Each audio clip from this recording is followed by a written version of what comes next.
Good morning, students. So today we are going to continue our chapter number 10, that is reaching the age of adolescence. Okay, so let's talk about our new topic, that is determination of sex of a baby. Okay, so last lecture में हमने menstrual cycle वाले topic को complete किया था and today we are going to start our new topic. Okay, so before starting this topic, let's know about what is chromosomes. Okay. So chromosomes किसे कहते हैं, सबसे पहले हम ये जान लेते हैं. सो बेटा क्रोमोसोम्स क्या होता है? Chromosomes are the thread like structures that carry the informations in the form of genes. Okay, so chromosome क्या होता है? एक थ्रेड लाइक स्ट्रक्चर होता है जो इंफॉर्मेशंस लेकर आता है in the form of genes. Okay, so जैसा हमने प्रीवियस लेक्चर्स के अंदर हमने ये पढ़ा था कि जीन्स क्या होते हैं, तो जीन्स एक कैरेक्टर्स होते हैं. ओके, हमारी बॉडी में बहुत सारे डिफरेंट जीन्स पाए जाते हैं, दैट मीन्स डिफरेंट कैरेक्टर्स पाए जाते हैं और उन कैरेक्टर्स को कंट्रोल पूरी तरीके से कौन करता है? जीन करता है. ओके, और ये जो जीन्स हैं, ये जीन्स अगर इस जीन्स को, इन जीन्स को मैं थ्रेड लाइक स्ट्रक्चर, थ्रेड के अंदर मैं अरेंज कर लूँ, सीक्वेंटली मैं इसको अरेंज कर दूँ सारे जीन्स को, तो इसी स्ट्रक्चर्स को क्या कहा जाता है? क्रोमोसोम कहा जाता है. ठीक है, लाइक ये मेरा जीन है, ठीक है, और अगर यही जीन्स क्या होते हैं बेटा? कैरेक्टर्स को कंट्रोल करने वाले. ठीक है, जीन्स जो है वो अपने साथ कोई ना कोई कैरेक्टर लाता है. Different genes have different characters, और अगर यही जीन्स जो हैं वो अगर थ्रेड के अंदर सीक्वेंटली अरेंज कर दिए गए तो इस स्ट्रक्चर को हम क्या बोलते हैं? इस स्ट्रक्चर को हम क्रोमोसोम कहते हैं. क्लियर है? ठीक है, इसीलिए इस डेफिनेशंस में क्या लिखा, इस डेफिनेशन में क्या लिखा हुआ है? Gene chromosomes are the thread like structure. बिल्कुल थ्रेड, जैसे हम माला बनाते हैं. ठीक है, तो अगर हम नेकलेस या माला बनाते हैं तो उसमें हम क्या करते हैं बेटा? एक एक पर्ल जो है, सपोज एक जो मोती है वो पर्टिकुलर एक जीन है, और अगर मैं उसी मोती को मैं धागे में पिरो देती हूँ, ठीक है, तो वो जो मेरा थ्रेड है, वो जो धागा है जिनके अंदर जीन्स अरेंज हैं सीक्वेंटली, उन्हीं को हम क्या बोलेंगे? क्रोमोसोम कहेंगे. और फिर से अब तीसरा स्ट्रक्चर क्या है? उसी धागे को मैं ट्विस्ट कर दूं. ठीक है, जो मेरा क्रोमोसोम है जिनमें जीन्स अरेंज हैं, और वही जीन्स इंफॉर्मेशन को लेकर आते हैं अपने साथ. ठीक है, तो अगर मैं इसी थ्रेड लाइक स्ट्रक्चर जिसको हमने क्रोमोसोम कहा, इसको मैं ट्विस्ट कर दूं, इसको मैं मोड़ दूं, ठीक है, तो क्या बन जाएगा? डीएनए. क्लियर? सो इसी को अगर मैं ट्विस्ट कर दूं तो ट्विस्ट करने पे कुछ इस तरीके का स्ट्रक्चर बनेगा, और इसमें इस तरीके से जीन्स जो होंगे वो अरेंज रहेंगे. सो इस स्ट्रक्चर को हम क्या बोलेंगे? डीएनए. क्लियर? इसको हम क्या कहेंगे? DNA, deoxyribonucleic acid.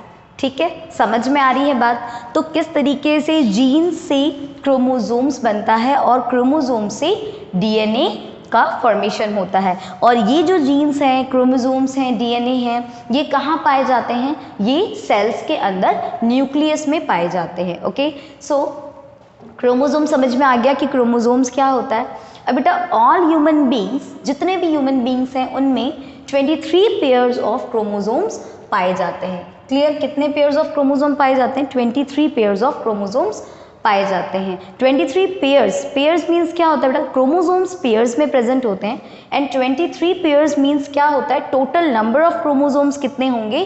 तो 23 इंटू 2 मीन्स 46 क्रोमोसोम्स. ठीक है, तो टोटल नंबर ऑफ क्रोमोसोम्स जो होते हैं, अगर टोटल नंबर पूछा जाए तो 46 क्रोमोसोम प्रेजेंट होते हैं, और अगर पेयर में पूछा जाए तो ह्यूमन बींग्स के अंदर 23 पेयर्स ऑफ क्रोमोसोम्स प्रेजेंट होते हैं. ओके, सो आउट ऑफ 46, ठीक है, total number of chromosome 46 chromosomes में से जो 44 क्रोमोसोम्स हैं, वो 44 क्रोमोसोम्स क्या कहलाते हैं? ऑटोसोम्स कहलाते हैं. ओके, सो 46 क्रोमोसोम्स में से 44 क्रोमोसोम्स को ऑटोसोम्स कहा जाता है. ऑटोसोम्स मीन्स ये जो क्रोमोसोम्स हैं ये हमारी बॉडी में होने वाले अनदर फंक्शंस में पार्टिसिपेट करते हैं. ओके, अनदर जो हमारे पास दो क्रोमोसोम्स बच गए हैं, ठीक है, 46 में से 44 माइनस करें तो 2 क्रोमोसोम्स बच रहे हैं, और वो जो 2 क्रोमोसोम्स होते हैं that is called the sex chromosomes, ठीक है। उन्हीं 2 रिमेनिंग क्रोमोसोम्स को क्या कहा जाता है, सेक्स क्रोमोसोम कहा जाता है। ओके, सो जितने भी 44 क्रोमोसोम्स हैं, ठीक है, वो 44 क्रोमोसोम्स जिनको हमने ऑटोसोम्स कहा, वो ऑटोसोम्स आइडेंटिकल होते हैं मेल में एंड फीमेल में, ठीक है, दोनों में सेम होते हैं, कोई चेंज नहीं होता है। बट जहाँ अगर हम बात करें रिमेनिंग 2 क्रोमोसोम्स जिनको हम सेक्स क्रोमोसोम्स कहते हैं, तो ये जो सेक्स क्रोमोसोम्स हैं इनको रिप्रेजेंट किया जाता है एक्स एंड वाई से, ठीक है। इनको कैसे रिप्रेजेंट किया जाता है, सेक्स क्रोमोसोम्स को हमेशा हम एक्स एंड वाई फॉर्म के अंदर रिप्रेजेंट करते हैं, और ये जो सेक्स क्रोमोसोम्स हैं वो मेल में एंड फीमेल में आइडेंटिकल नहीं होते हैं, ये डिफरेंट होते हैं। क्लियर, समझ में आ रही है चीज़? तो क्या हमें ये समझ में आया कि क्रोमोसोम्स किसको कहते हैं? हमें ये समझ में आया कि जीन्स से अरेंज रहेगा, सीक्वेंटली अरेंज करेंगे हम उसको थ्रेड लाइक स्ट्रक्चर के अंदर, एक थ्रेड में, एक धागे में अगर मैं जीन्स को पिरो दूं, जिस तरीके से हम माला बनाने में हम मोतियों को धागे में पिरोते हैं, उसी तरीके से एक एक मोती जो है वो उसको हम क्या मानेंगे, जीन मान के चलते हैं, और जीन जो है वो क्या करता है, इंफॉर्मेशन को लेकर आता है, कैरी करता है, ठीक है। जीन्स ही कैरेक्टर्स है। ओके, सो इस थ्रेड लाइक स्ट्रक्चर को हमने क्या बोला, क्रोमोसोम्स कह दिया। और अगर मैं इसी थ्रेड को क्या कर दूं, ट्विस्ट कर दूं, इसको ही मैं मोड़ दूं, तो ये मोड़ने के बाद ये जो स्ट्रक्चर बनेगा उसको हम क्या बोलेंगे, डीएनए कहेंगे। सो बेटा डीएनए जो है वो अपने साथ chromosomes as well as gene दोनों को लेकर आता है, और ये तीनों चीजें कहाँ प्रेजेंट होती है, सेल के न्यूक्लियस में प्रेजेंट होती है। ओके, यहाँ तक चीजें समझ में आई, ठीक है। टोटल नंबर ऑफ क्रोमोसोम्स समझ में आए कितने होते हैं, and out of 46 chromosomes 44 chromosomes autosomes होते हैं। ऑटोसोम्स क्या होते हैं बेटा, तो वो क्रोमोसोम्स जो हमारी बॉडी में प्रेजेंट डिफरेंट फंक्शंस को परफॉर्म करने में पार्टिसिपेट कर रही हैं, एंड अनदर जो 2 क्रोमोसोम्स हैं उन क्रोमोसोम्स को हम सेक्स क्रोमोसोम्स कहते हैं, क्योंकि ये क्रोमोसोम्स रिप्रोडक्शन में हेल्प करते हैं। क्लियर है, और इनको रिप्रेजेंट कैसे किया जाता है, सो एक्स एंड वाई के फॉर्म में हम इनको रिप्रेजेंट करते हैं। यस, सो बेटा फीमेल्स में cells contains 2 identical X chromosomes. Females के अंदर जो क्रोमोसोम्स होता है वो आइडेंटिकल होता है, ठीक है। सो एक्स क्रोमोसोम्स होते हैं। ओके, सो क्रोमोसोम्स को हमेशा हम पेयर्स में लिखते हैं, सो एक्स एंड एक्स इस तरीके से हम रिप्रेजेंट करेंगे फीमेल्स के सेक्स क्रोमोसोम्स को। ओके, वहीं बात की जाए अगर मेल की, तो males the cells contains 2 different chromosomes, ठीक है। मेल्स में 2 डिफरेंट क्रोमोसोम्स होते हैं, एक क्रोमोसोम होता है एक्स और दूसरा होता है वाई, ठीक है। तो उसको रिप्रेजेंट हम कैसे करते हैं, एक्स एंड वाई से। Okay, so X and Y किसका क्रोमोसोम है, मेल का क्रोमोसोम्स है, एंड एक्स एंड एक्स ये फीमेल का क्रोमोसोम है। ओके, क्योंकि फीमेल के क्रोमोसोम्स, फीमेल्स की जो सेल है उनमें आइडेंटिकल क्रोमोसोम्स पाए जाते हैं, मेल के सेल्स के अंदर डिफरेंट क्रोमोसोम्स पाए जाते हैं। ओके, और उन क्रोमोसोम्स को हम इस तरीके से रिप्रेजेंट करते हैं।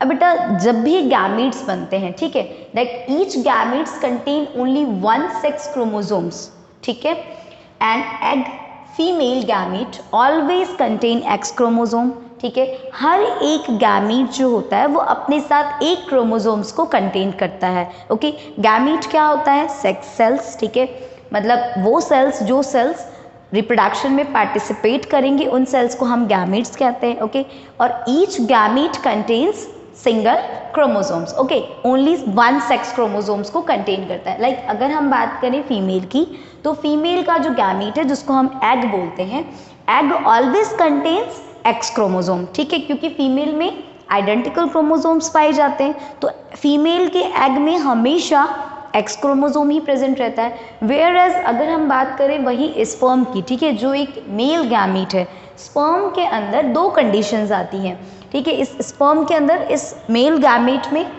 It may be contains X chromosome और it may be contain Y chromosome, ठीक है। पॉसिबिलिटी दोनों हैं कि मेल गैमीट या अपने साथ एक्स क्रोमोसोम को लेकर आए और या अपने साथ वाई क्रोमोसोम को लेकर आए। क्यों? क्योंकि मेल में 2 डिफरेंट क्रोमोसोम्स पाए जाते हैं, एक एक्स क्रोमोसोम और एक वाई क्रोमोसोम। ओके, सो देखिए किस तरीके से हम इसको समझेंगे।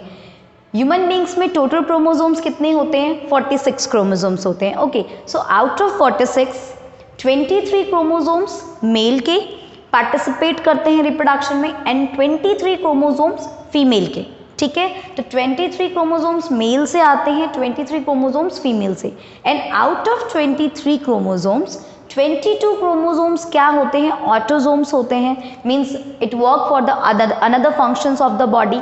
ठीक है, रिमेनिंग 1 क्रोमोसोम्स, ये जो रिमेनिंग 1 क्रोमोसोम है उसी को हम क्या बोलेंगे? सेक्स क्रोमोसोम बोलेंगे।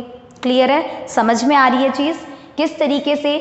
जैसे 46 में से 44 क्रोमोसोम्स ऑटोसोम्स कहलाते हैं और 1 क्रोमोसोम सेक्स क्रोमोसोम कहलाता है, उसी तरीके से टोटल 46 क्रोमोसोम्स हैं जिनमें से 23 क्रोमोसोम्स मेल के एंड 23 क्रोमोसोम्स फीमेल के, and out of 23 chromosomes 22 chromosomes autosomes होते हैं। ठीक है, जो कि हमारे बॉडी में दूसरे फंक्शंस के लिए काम करते हैं। ठीक है, और जो रिमेनिंग 1 क्रोमोसोम है उन क्रोमोसोम्स को हम सेक्स क्रोमोसोम कहते हैं जो रिप्रोडक्शन में हेल्प करने वाले हैं। तो यहाँ 2 कंडीशंस हैं। अगर गैमीट, मेल का गैमीट बन रहा है तो मेल के गैमीट में 22 ऑटोसोम्स के साथ एक सेक्स क्रोमोसोम भी आएगा, और वो एक सेक्स क्रोमोसोम हो सकता है एक बार एक्स क्रोमोसोम आ जाए। ठीक है, क्योंकि 2 डिफरेंट क्रोमोसोम्स हैं मेल में, तो पहला जो गैमीट बनेगा वो पहला गैमीट बनने का क्या चांस है? 22 ऑटोसोम्स प्लस एक्स क्रोमोसोम। ठीक है, एक्स मतलब एक सेक्स क्रोमोसोम। ओके, दूसरा गैमीट कैसा बन सकता है मेल में? दूसरा गैमीट जो है वो इस तरीके से बन सकता है 22 ऑटोसोम्स प्लस वाई क्रोमोसोम्स अगर आ रहा है तो वहाँ पे किस तरीके का स्पर्म बनेगा? तो स्पर्म जो है वो 2 तरीके के बनेंगे, 22 प्लस एक्स, 22 प्लस वाई। ठीक है, क्लियर? तो 2 तरीके के क्या बन गए यहाँ पे? गैमेट्स बन गए। वहीं अगर हम बात करें फीमेल की, तो फीमेल में ऐसी कोई 2 कंडीशंस नहीं होती हैं। रीज़न क्या है? क्योंकि फीमेल के अंदर जो क्रोमोसोम्स हैं वो आइडेंटिकल होते हैं। तो फीमेल्स के भी 23 क्रोमोसोम्स में से 22 क्रोमोसोम्स ऑटोसोम्स कहलाएंगे, रिमेनिंग 1 क्रोमोसोम जो है वो सेक्स क्रोमोसोम कहलाएगा, और इस एक क्रोमोसोम में आइडेंटिकल क्रोमोसोम होंगे एक्स और एक्स। ठीक है, तो जो एग बनेगा, ठीक है, जो फीमेल गैमीट बनेगा वो 22 प्लस एक्स। ठीक है, दूसरा अगर एग बनेगा तो उसमें भी कंडीशन सेम है, 22 प्लस एक्स का ही कॉम्बिनेशन आएगा। ठीक है, क्योंकि यहाँ पे डिफरेंट क्रोमोसोम्स नहीं प्रेजेंट होते हैं। अब बात करें, देखिए सपोज यहाँ पे एग है, ठीक है, फीमेल का, फीमेल गैमीट एग, एंड यहाँ स्पर्म है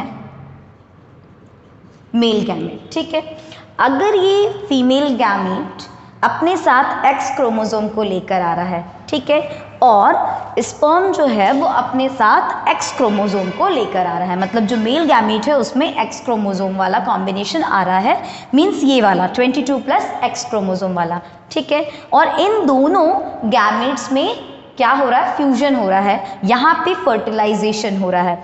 जब यहाँ पे एक्स वाला जो एग क्रोमोसोम, जो एग है वो, और जो स्पर्म है जो कि एक्स क्रोमोसोम को कंटेन करके आया है, अगर ये दोनों फ्यूज होते हैं तो जो हमारा फर्टिलाइज्ड एग है वो फर्टिलाइज्ड एग के अंदर कौन से क्रोमोसोम आएंगे? एक्स एंड एक्स का कॉम्बिनेशन आएगा। क्लियर? और जब एक्स और एक्स का कॉम्बिनेशन आ रहा है क्रोमोसोम का, so the fertilised egg become a girl. ठीक है, तो इस कंडीशन में जो सेक्स होगा वो क्या होगा?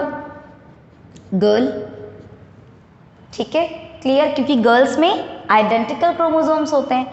दूसरी कंडीशंस क्या है? अगर फीमेल का जो एग है, ठीक है, वो एक्स क्रोमोसोम्स ही कंटेन करता है, okay, female gamete contains only x chromosome. Secondly, अगर ये फ्यूज हो रहा है ऐसे स्पर्म से जिस स्पर्म के अंदर वाई क्रोमोसोम है, ठीक है, मतलब ऐसे मेल गैमीट से जो गैमीट्स वाई क्रोमोसोम्स को कंटेन करता है, तो यहाँ जब फर्टिलाइजेशन होगा तो हमारे पास जो फर्टिलाइज्ड एग बनेगा उस फर्टिलाइज्ड एग के अंदर क्रोमोसोम का कॉम्बिनेशन क्या रहेगा? एक्स एंड वाई का कॉम्बिनेशन रहेगा। Clear? So X and Y मतलब ये डिफरेंट क्रोमोसोम्स हैं। ठीक है, fertilised egg contains different chromosomes, and different chromosomes बेटा किन में होते हैं? मेल में होते हैं। So the fertilised egg become a boy. Clear? तो इस तरीके से हम सेक्स को डिटरमाइन कर सकते हैं। ओके, तो यही एक मेथड होता है जिस मेथड के थ्रू हम क्या कर सकते हैं, बेबी के सेक्स को डिटरमाइन किया जा सकता है। सो इससे हमने एक चीज क्लियर कर लिया कि the sex of the baby is totally depend on the father's sperm, ठीक है, and not on the mother's egg. जो भी बेबी का जो सेक्स होगा ये किस पे डिपेंड करेगा बेटा, ये फादर्स के स्पर्म पे डिपेंड करेगा, ठीक है, कि जो फादर का जो गैमीट है, मतलब जो मेल गैमीट है, वो अपने साथ किस क्रोमोसोम को कंटेन कर रहा है, ठीक है। ये मदर्स के एग पे डिपेंड नहीं करेगा, क्योंकि दोनों ही कंडीशंस में एग में तो सिर्फ एक्स क्रोमोसोम ही होने हैं। क्लियर? सो ये जो बिलीव है कि जो गर्ल चाइल्ड है या बॉय चाइल्ड है, इसके लिए फीमेल रिस्पॉन्सिबल होती है, तो that believe is not correct. Some wrong believes that you should be discarded as an intelligent adolescence. So let's know about some myths and taboos, ठीक है। कुछ ऐसे मिथ्स हैं, कुछ ऐसे टैबूज हैं जो बहुत सोसाइटी में क्या हुए, सोसाइटी में फैले हुए हैं, ठीक है। So as an you are an intelligent adolescence, you should definitely discard these type of myths, ठीक है, that spread in the society. First क्या myths है? पहला myth ये है कि the girls become pregnant if she looks at a boy during menstruation, ठीक है। कई लोगों का मानना है, कई सोसाइटी जो गर्ल है वो प्रेग्नेंट हो जाएगी if she look at a boy during menstruation के समय अगर वो किसी बॉय को देखती है तो देखने से ही जो गर्ल है वो प्रेग्नेंट हो जाएगी। बट ये बहुत ही बुरा मिथ है, ठीक है, ऐसा कुछ नहीं होता है। जैसा हमने पूरे चैप्टर के अंदर भी हमने पढ़ा कि किस तरीके से फर्टिलाइजेशन होता है और फर्टिलाइजेशन के बाद जाइगोट प्रोड्यूस होता है, जाइगोट बनता है और जाइगोट से कैसे एम्ब्रियो बनता है, ठीक है, और फ्यूजन कैसे होता है, ठीक है। फर्टिलाइजेशन मीन्स पहले मेल एंड फीमेल गैमेट का फ्यूजन होना ज़रूरी है। देखने से जाइगोट का फॉर्मेशन नहीं होगा, और देखने से, ठीक है, मेंस्ट्रुअल साइकिल जब रन होता है उस टाइम पे अगर हम कोई भी गर्ल बॉय को देखती है तो वो जो गर्ल है वो प्रेग्नेंट नहीं हो सकती। तो ये बहुत बड़ा मिथ है, ठीक है। सेकेंड मिथ क्या है? The mother is responsible for the sex of the child. ये तो हमने अभी जस्ट डिस्कस किया। मदर कभी भी रिस्पॉन्सिबल नहीं होती है, मदर्स के एग रिस्पॉन्सिबल नहीं होते हैं चाइल्ड के सेक्स के लिए, ठीक है। चाइल्ड मेल है, चाइल्ड मेल होगा या फीमेल होगी, ठीक है, इसका जो डिसाइड करना कोई फीमेल पे नहीं होता, ठीक है। जो फीमेल है वो डिसाइड नहीं करती है कि चाइल्ड जो है वो मेल होगा या फीमेल, ठीक है। समझ में आ रही है चीज़? क्योंकि अभी हमने देखा कि किस तरीके से सेक्स को डिटरमाइन किया जाता है। ये टोटली किस पर डिपेंड करता है? ये फादर के स्पर्म पे डिपेंड करता है। तो जो सोसाइटी के अंदर इस तरीके से बोले जाते हैं, कई सारे जो फीमेल है उस पर इस तरीके से एलिगेशन लगाए जाते हैं, ठीक है, तो ये सारे एलिगेशंस क्या है? रॉन्ग है, गलत है। ये बहुत थर्ड मिथ्स क्या है बेटा? The girl should not be allowed to enter in kitchen during menstruation, ठीक है, ये बहुत है और मंदिरों में अलाउ नहीं, मतलब गर्ल्स को अलाउ नहीं करते हैं किचन्स में और टेम्पल्स में अलाउ नहीं करते हैं ड्यूरिंग द मेंस्ट्रुएशन, ठीक है। जब गर्ल्स में मेंस्ट्रुएशन साइकिल रन होता है तो उस टाइम पे उनको रिस्ट्रिक्ट कर दिया जाता है कि वो किचन में एंटर नहीं कर सकते हैं, ठीक है, वो मंदिरों में नहीं जा सकते हैं, को एक नेगेटिव रूप में देखते हैं, ठीक है। बट ऐसा कुछ भी नहीं है। हमने पूरा कंप्लीट चैप्टर पढ़ा, उस चैप्टर में हमने यही जाना कि मेंस्ट्रुएशन एक्चुअली होता क्या है। तो मेंस्ट्रुएशन मतलब क्या होता है? जो हमारे डेड सेल, जो डेड एग्स होते हैं, जो एग है वो डेड हो जाते हैं और फिर जो उसके साथ जो यूट्रस की वॉल होती है, जो एंड्रोमेट्रियम की लेयर है, वो ब्रेक होती है और ब्रेक होने से ही ब्लीडिंग होती है, ठीक है, और उससे बॉडी से कई सारे टॉक्सिक सब्सटेंस रिलीज होते हैं फीमेल के। तो वो एक इम्पॉर्टेंट हिस्सा है, वो एक इम्पॉर्टेंट चीज़ है। इसको हम इस तरीके से नहीं मान सकते कि ये एक बहुत ही ज़्यादा, ठीक है।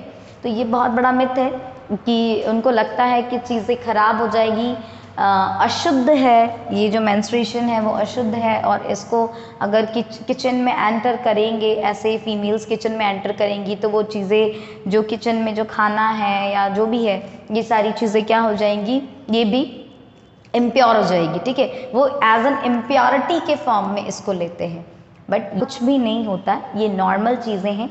और जिन फीमेल्स में मेंस्ट्रुएशन होता है वो अगर मेंस्ट्रुएशन के टाइम किचन में एंटर कर रही हैं तो ये सोचना कि किचन में एंटर करने से, खाना बनाने से खाना खराब हो जाएगा या चीज़ें खराब हो जाएंगी, ऐसा नहीं होता है। अचार छूने से अचार खराब हो जाएंगे, ये सारी चीज़ें नहीं होती है, ठीक है। तो मिथ है, ये बहुत ज़्यादा स्प्रेड हुआ है, ठीक है। बट इसको गलत तरीके से अभी के टाइम जो पीपल्स हैं वो गलत थॉट में इसको ले जाते हैं, ठीक है।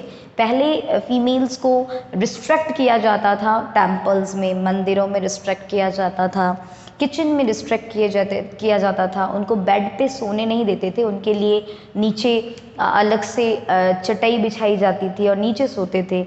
ये सारी चीज़ें क्यों करते थे? क्योंकि पहले के टाइम फीमेल्स को आराम करने का टाइम नहीं मिलता था, वो बहुत ज़्यादा फिज़िकली बहुत ज़्यादा मेहनत करते थे। तो ये जो दिन है, ये जो 4 to 5 डेज़ होते हैं जो मेंस्ट्रुअल साइकिल के होते हैं, इन डेज़ में उनको रेस्ट करने का टाइम दिया जाता था, जिसके कारण उन्हें किचन से छुट्टी दे दी जाती थी कि चलिए ठीक है आप आराम करें, ठीक है।